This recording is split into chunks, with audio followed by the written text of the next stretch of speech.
আমি যদি এখানে ধর্ম তুলি, আপনি একজন মুসলিম হয়ে আপনি আমাকে বিফ খাইয়ে দিয়েছেন, আপনি আমাকে গোমাতাকে খাওয়ালেন আমাদেরকে। তুমি অলরেডি সবটুকু বিফ খেয়ে ফেলেছো। বিফ খাওয়ার পর তারপর তোমার মনে পড়লো, ও আমি তো মাটন অর্ডার করেছিলাম, এটা বিফ চলে এসছে। তুমি কিন্তু অলরেডি সবটুকু খেয়ে তারপর তুমি নাটকটা শুরু করেছো। क्या मजाक चल रहा है ये आपके यहाँ पे?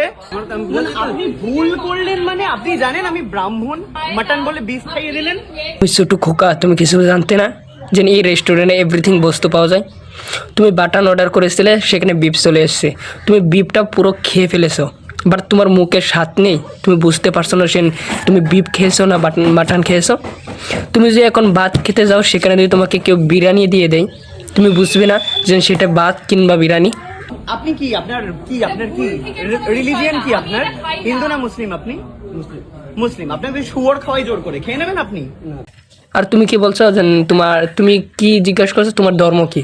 সে বললো যে আমার মুসলিম। তুমি বললো যে এখন তোমাকে যদি জোর করে শুয়োর খেয়ে যাই, কেন তোমাকে জোর করে খেয়ে দিয়েছে? জোর করে তোমাকে খাইয়ে দিয়েছে? তুমি নিজে খেয়েছো। তুমি নিজে খেয়ে যখন বিলের অর্ডারটা চলে আসলো, যখন তুমি বিল দিবে, তখন তুমি এই নাটকটা শুরু করেছো। ভাই তুমি নিজেই বুঝতে পারো, আমরা মুসলিম যদি কখনো শুনতে পারি যে এই রেস্টুরেন্টে কিংবা এই হোটেলে শুয়োরের মাংস পাওয়া যায়, তখন আমরা এই রেস্টুরেন্ট এর আশেপাশে 10টা রেস্টুরেন্টও যদি থাকে, আমরা সেই রেস্টুরেন্টে খাবার খাই না, দরকার পড়লে বাড়িতে চলে আসি।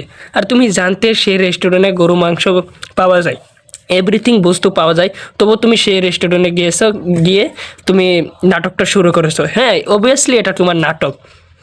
কারণ তুমি যদি নাটক না করতে, তুমি তো নিজেই জানতে যে এখানে গরু মাংস পাওয়া যায়, যে আমি এখানে যাবো না। তুমি নিজেকে দাবি করছো তুমি বানবনে ছেলে, তো তুমি নিজে জানতে, তাও তুমি এখানে চলে গেছো। তো সেটা বিষয় না।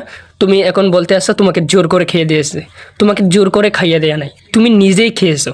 ওকে, আর এসব নাটক না বন্ধ করে ফেলো।